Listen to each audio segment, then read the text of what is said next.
देखिए, आज जो टॉपिक है रेखिक समीकरण का ग्राफीय विधि से हल। देखिए, जैसे अब मैंने कोई एक समीकरण लिखा x प्लस वाई बराबर 9, x प्लस वाई बराबर 9, ये मैंने कोई एक रेखिक समीकरण लिया। अब देखो, मान लो यहां पर x की जगह अगर मैं यहां पर 0 लिख दूं, ठीक है, और y की जगह यहां पर लिख दूं x बराबर 0, तो यहाँ पर क्या हो जाएगा, y बराबर 9 हो जाएगा, यानी कि 9 0 प्लस 9 बराबर 9 हो गए। यहाँ मान लो मैं x बराबर लिख दूं यहाँ पर 4 और y बराबर यहाँ पर लिख दूं 5, तो 4 और 5 मिलके भी 9 हो गई, है ना। इसी तरह से यहाँ x बराबर यहाँ मैं लिख दूं 3 और y बराबर यहाँ पर लिख दूं 6, तब भी 6 और 3 9 हो गए। ऐसे कई चीज हम किसी रूप से भी हल कर सकते हैं, ठीक है। तो देखो, मान लीजिए हमने एक इस तरह से हल किया,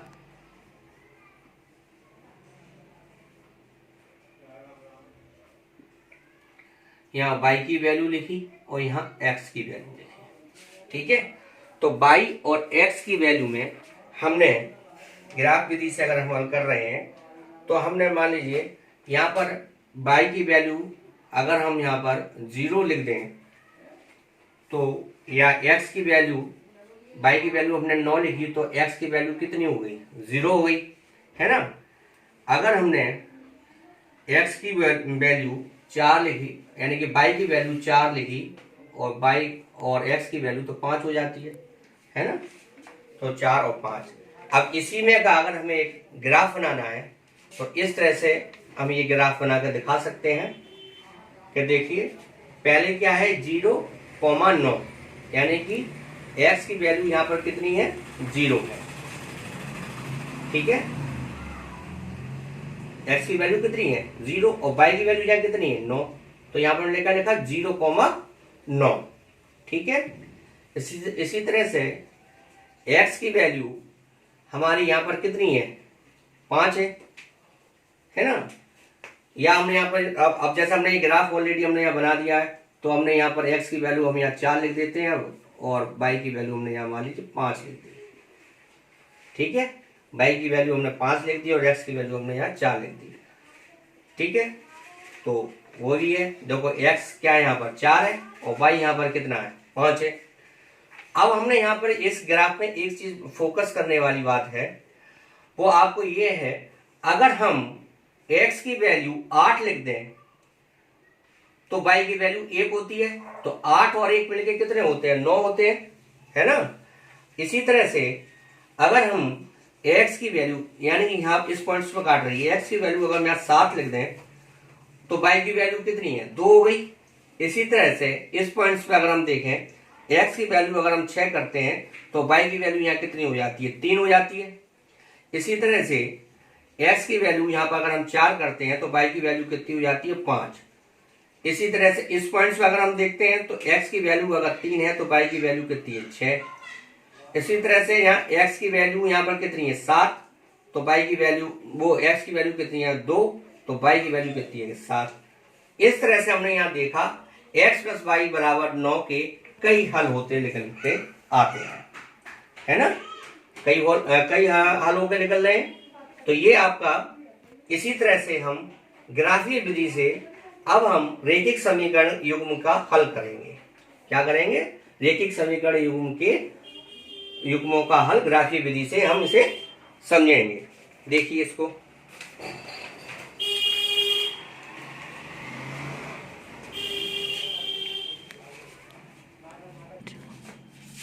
रेखिक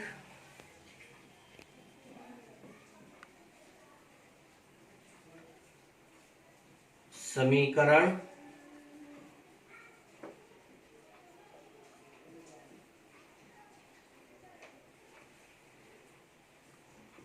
युग्म का ग्राफीय विधि से हल।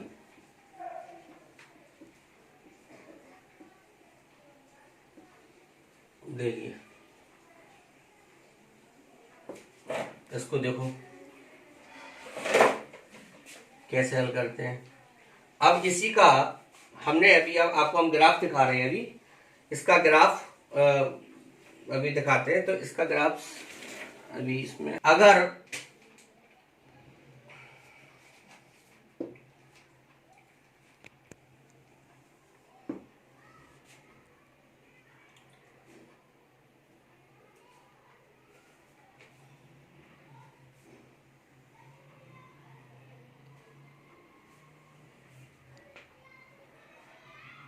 मान लीजिए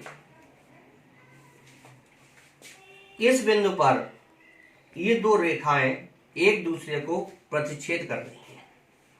क्या कर रही हैं? प्रतिच्छेद कर रही हैं। ये तो आपका x और ये होता है x डैश, ये y और ये होता है y डैश। ठीक है,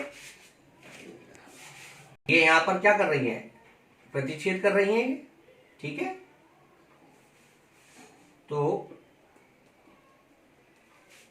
अब आप देखोगे इसमें रेखाएं कैसी हैं, इसकी प्रतिच्छेद करती हुई हैं, है ना। रेखाएं कैसी हैं, इसमें प्रतिच्छेद कर रही हैं।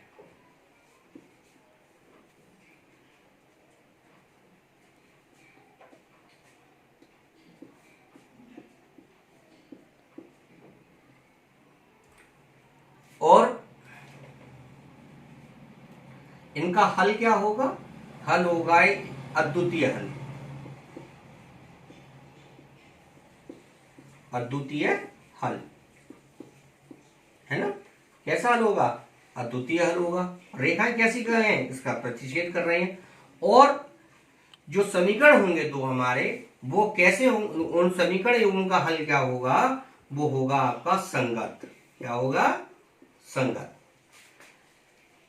इसी तरह से आपका मान लीजिए ग्राफ ऐसा भी हो सकता है कि मान लीजिए एक रेखा के ऊपर एक दूसरी रेखा भी हो, जिसे हम कहते हैं, यानी क्या कहते हैं? ऐसे संपाती रेखाएं। क्या कहेंगे? संपाती रेखाएं। रेखाएं हमारी कैसी होंगी? संपाती होंगी। और अपरिमित रूप से उनके अनेक हल होंगे। अपरिमित रूप से अनेक हल।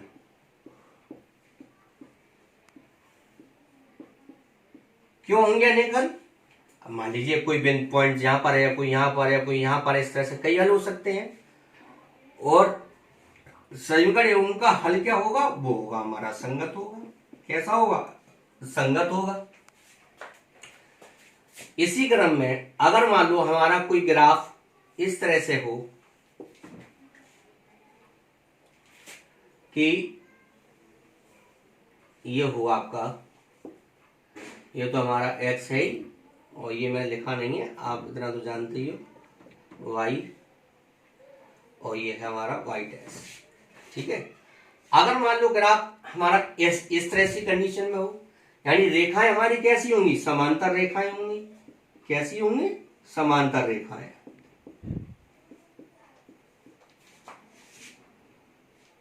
और इनका कोई हल नहीं होगा।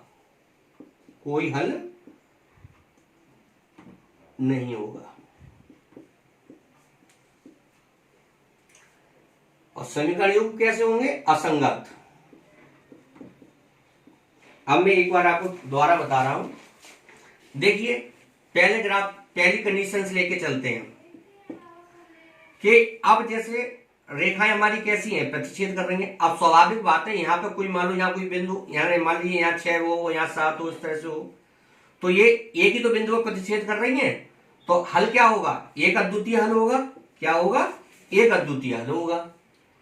इसी तरह से संपाती रेखा, यानी एक रेखा के ऊपर अगर कोई दूसरी रेखा आ रही है, तो उस कंडीशन में अनेक हल हो सकते हैं, हमारे अपरिमित रूप से अनेक हल हो सकते हैं। अब मान लो समांतर रेखाएं, अब जाहिर सी बात है अगर समांतर रेखाएं हैं तो समांतर रेखाएं कभी भी एक दूसरे को प्रतिच्छेद नहीं करेंगी, ना एक दूसरे को कभी काटेंगी, है ना। जब नहीं काटेंगी तो उनका कोई हल भी नहीं होगा, जब कोई हल नहीं होगा तो उनके रेखीय युग्म कैसे होंगे, असंगत होंगे। तो इस चीज को आपको समझना है।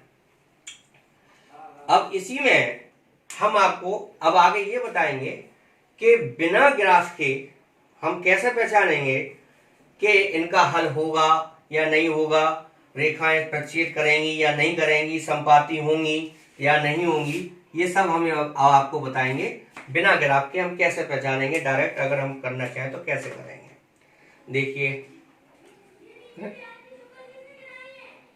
देखिए अब जैसे a1x plus b1y plus c1 बराबर मान लो 0, दूसरा कोई समीकरण होगा वो इस रूप में होगा, इस रूप में, यानी कि ये रैखिक समीकरण के व्यापक, दो चर वाले रैखिक समीकरण के व्यापक रूप है। ठीक है, तो देखो अब मैं अगर पहली कंडीशन में a1 बटे a2 is not equal b1 बटे b2, अगर आपके a1 बटे a2 और b1 बटे b2 अगर ये बराबर नहीं है तो रेखाएं हमारी क्या होंगी, कैसी रेखाएं होंगी, प्रतिच्छेद कर, रेखाएं कैसी होंगी, प्रतिच्छेद।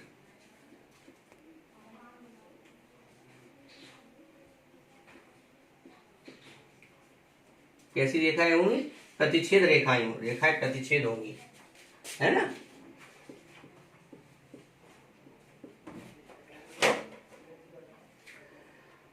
और क्या कंडीशंस होगी, और एक अद्वितीय हल होगा,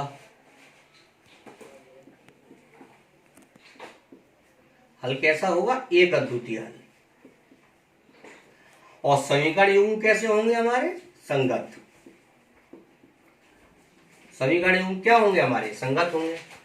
अगर हमारे a1 बट्टे a2 is not equal b1 बट्टे b2 होगा तो ये हमें दिमाग में रखने वाली बातें हैं, ये दिमाग में रखी जाएंगी बातें आपके।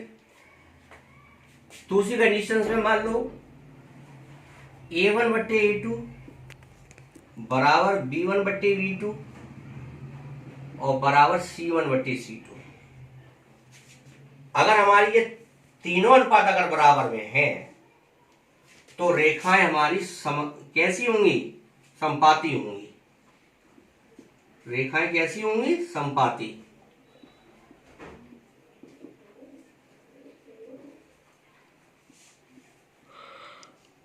ठीक है,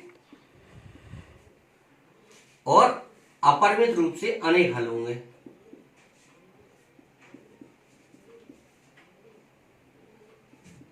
रूप से अनेक हल,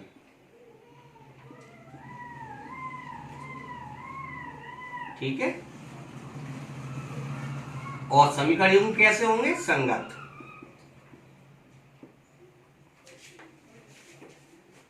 अगर a1 बट्टे a2 बराबर b1 बट्टे b2 और इज नॉट इक्वल c1 बट्टे c2, दो अगर बराबर में है, तीसरी भुजा बराबर में नहीं है, तो हमारी रेखाएं कैसी होंगी, समांतर।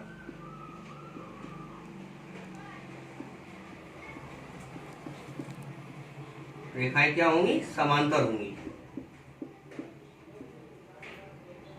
और कोई हल नहीं होगा।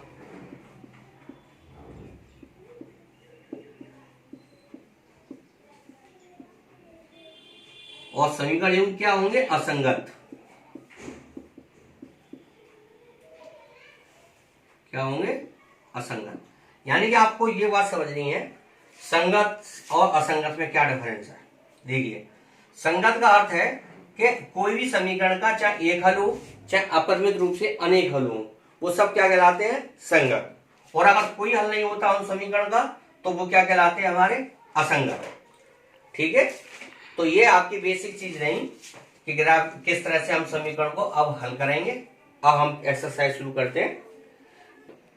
देखिए पहला क्वेश्चन है हमारा, कक्षा 10 के 10 विद्यार्थियों ने एक गणित की पहली प्रतियोगिता में भाग लिया। यदि लड़कियों की संख्या लड़कों की संख्या से 4 अधिक हो तो प्रतियोगिता में भाग लिए लड़कों और लड़कियों की संख्या ज्ञात करनी है। ठीक है, तो देखो, माना अब किसकी अधिक है, लड़कियों की अधिक है, तो लड़कियां पहले ले लो। लड़कियों की संख्या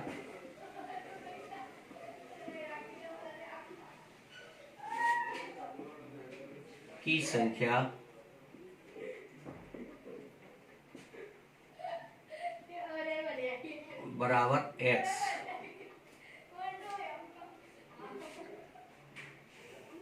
और लड़कों की संख्या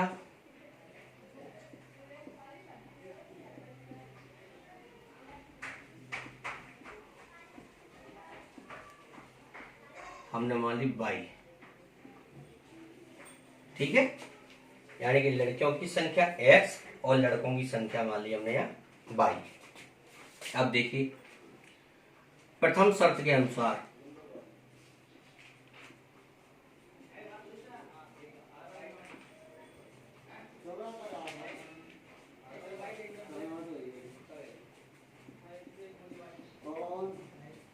यानी कि पहली कंडीशन क्या है, टोटल लड़की संख्या कितनी है, 10।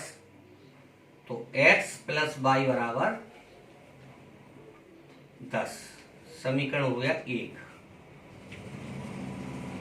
ठीक, और इसी को हम यहां पर लिख सकते हैं x बराबर 10 माइनस 22। यानी कि इसको अगर हम हल करेंगे तो मान लीजिए इसको इस तरह से तो हल करते हैं, और हमने यहाँ हल किया तो मान लीजिए हमने यहाँ पर y और यहाँ x। ठीक है, मान लीजिए हमने y की वैल्यू अगर हमने यहाँ पर 4 रखी तो 10 में से 4 गए तो कितने बचेंगे, 6 बचेंगे। ठीक है, और अगर हमने y की वैल्यू यहाँ 0 रख दी तो x की वैल्यू कितनी आएगी, 10 आएगी। ठीक, अब इसी तरह से दूसरी शर्त के अनुसार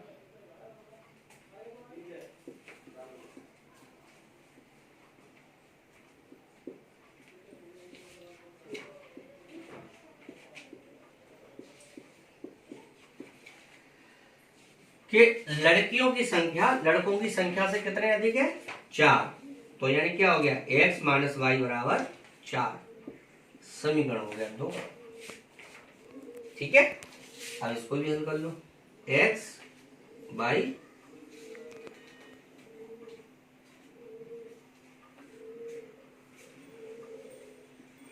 देखो, अगर हम y की वैल्यू यहां पर अगर हम 0 रख दें तो x की वैल्यू कितनी हो गई, 4। y की जगह यहां 0 रख दें, x की वैल्यू कितनी हो गई, 4। और अगर हम y की वैल्यू यहां हम 2 रख दें और x, तो x की वैल्यू हमने यहां पर कितनी हो जाएगी, यानी कि 6 हो जाएगी। तो 6 में से 2 गए तो कितने बचे, 4। इसको इस तरह से समझ लीजिए आप, इसको ऐसा लिख लीजिए x बराबर 4 प्लस 22। ठीक है, तो देखो y की वैल्यू अगर हमने यहाँ 0 रखी तो x की वैल्यू 4 आ गई, y की वैल्यू अगर हमने 2 रखे तो 4 और 2 मिलकर कितने हो गए, 6 हो गए। अब इसी चीज को हमने ग्राफ पहले से तैयार कर लिया था, क्योंकि बोर्ड पर ग्राफ बनाने में थोड़ी दिक्कत होती है। देखो अब जैसे ये है ना, तो देखिए आप इसमें कि ये x अक्ष है, ये y अक्ष है, और ये y डैश और ये x डैश। ठीक है, तो हमने यहाँ पर x की वैल्यू यानी कि पहला क्या है, हमारा पहला बिंदु हमारा कितना था पहले समीकरण के लिए, 6 है, कॉमा 4, 6,4। तो देखो, तो 6,4, तो 6,4 अगर हम यहाँ देखते हैं तो x की वैल्यू यहाँ कितनी है 6, y की वैल्यू यहाँ कितनी थी 4, तो यानी कि पॉइंट्स क्या हो गया हमारा, ये वाला हो गया, तो 6,4। दूसरा हमारा देखो, x की वैल्यू यहाँ कितनी है 10, y की वैल्यू यहाँ कितनी है 0, तो ये 0 हो गई। ठीक है, तो अब इसी तरह से दूसरी कंडीशन में x की वैल्यू यहाँ कितनी है 4, x की वैल्यू यहाँ कितनी है 4, ठीक है, और y की वैल्यू यहाँ कितनी है 0। इसी तरह से x की वैल्यू यहाँ कितनी है, ठीक है। तो दूसरी कंडीशन क्या थी हमारी, यानी कि x की वैल्यू यहाँ कितनी थी 4 और y की वैल्यू यहाँ कितनी है 0। इसी तरह से x की वैल्यू यहाँ कितनी है 6 और y की वैल्यू 2। तो यहाँ पर कहाँ काटा, इस पॉइंट से काटा, है ना।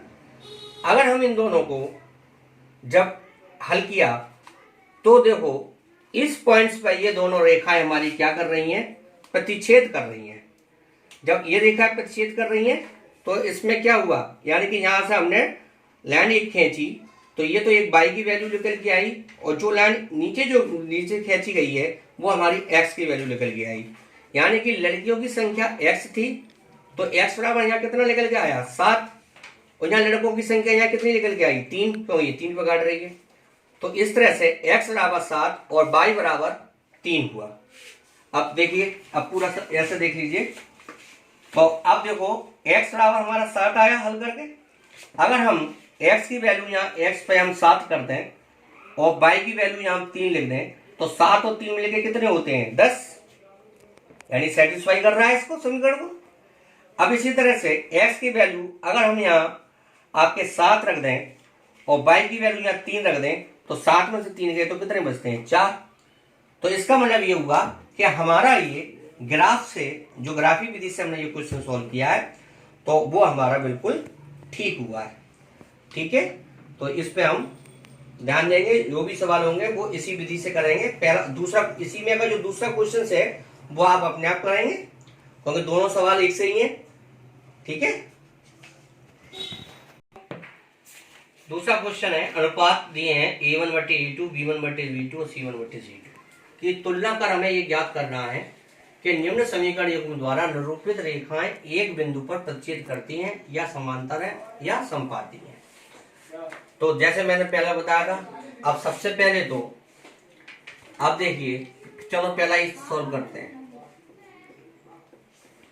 यानी कि 5x - 4y + 8 बराबर 0। दूसरा है 7x + 6y - 9 बराबर 0। अब देखो इन दोनों समीकरणों की हम तुलना किससे करेंगे, जो व्यापक रूप है, यानी कि a1 का मान यहां पर कितना है 5 है, b1 का मान यहां कितना है -4 है, और c1 का मान यहां कितना 8। ये हो गया हमारा समीकरण 1 से।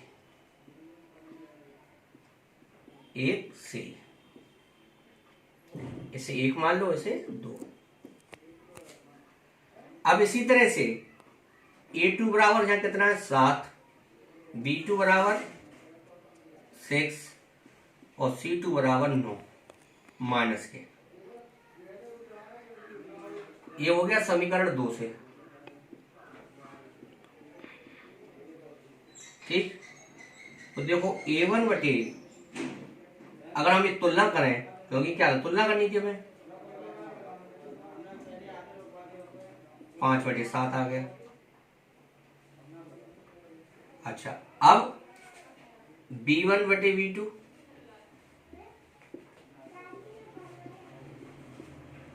दो दूनी 4, 2 3 6, माइनस के 2/3। अब देखो तीसरे की हमें तुलना नहीं करनी पड़ेगी, पहले हम 2 की तुलना करके देख लेते हैं। तो देखो a1/a2 is not equal b1/b2, यानी 5/7 हमारे -2/3 के बराबर तो है नहीं। दोनों मान क्या है हमारे बराबर नहीं है। जब ये बराबर नहीं है तो हमारी रेखाएं क्या होंगी, कैसी रेखाएं होंगी बताइए, प्रतिच्छेदी तो होंगी, प्रतिच्छेद रेखाएं होंगी।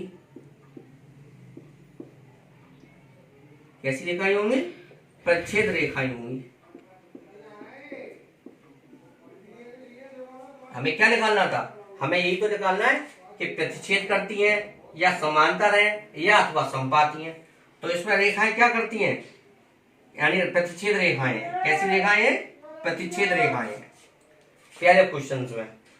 ठीक है, बाकी के आपको इसमें फिर इसमें भी आप ये तुलना करेंगे कि A1 बटे A2, B1 बटे B2, C1 बटे C2। फिर आप उसमें हम देखेंगे कि रेखाएं प्रतिच्छेद करती हैं या नहीं करती हैं। चलिए एक दूसरा क्वेश्चन भी ले लेते हैं, तीसरा आप अपने आप कर रहे हैं। दूसरा क्वेश्चन क्या है हमारा, 9x प्लस 3y प्लस 12 बराबर 0 और 18x प्लस 6y प्लस 24 बराबर 0। देखो इसमें भी करो, ये भी समीकरण 1 है और ये भी समीकरण 2 है। तो देखो A1 बराबर 9, B1 बराबर 3, C1 बराबर 12। ये क्या आ गया समीकरण 1 से। अब इस तरह से A2 बराबर 18, B2 बराबर 6, C2 बराबर 24, समीकरण 2 से। ठीक है, देखो अब A1 बटे A2 यानी कि 9 बटे 18, तो 9 दूनी 18, क्या आ गया 1 बटे 2। ठीक, अब इसी तरह से B1 बटे B2, B1 3, B2 6, 3 दूनी 6, कितना आया 1 बटे 2। इसी तरह से अब देखो दोनों मान हमारे बराबर है, तो इसलिए हमें तीसरा भी अब हमें देखना पड़ेगा। तीसरा 12 बटे 24 यानी 12 दूनी 24, क्या है 1 बटे 2। अब आपने यहाँ पर ये देखा कि A1 बटे A2 बराबर है B1 बटे B2 बराबर है C1 बटे C2, यानी कि तीनों अनुपात हमारे बराबर है। तो जब तीनों अनुपात अगर हमारे बराबर होंगे तो रेखाएं हमारी कैसी होंगी बताइए, समपाती होंगी। रेखाएं हमारी कैसी होंगी, समपाती होंगी।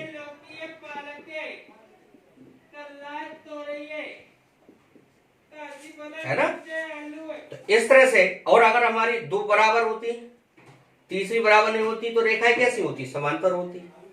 ठीक है, तो तीसरा क्वेश्चन आप ऐसे ही करेंगे। ठीक है, और फिर जब नहीं आएगा तो फिर नेक्स्ट बताएंगे।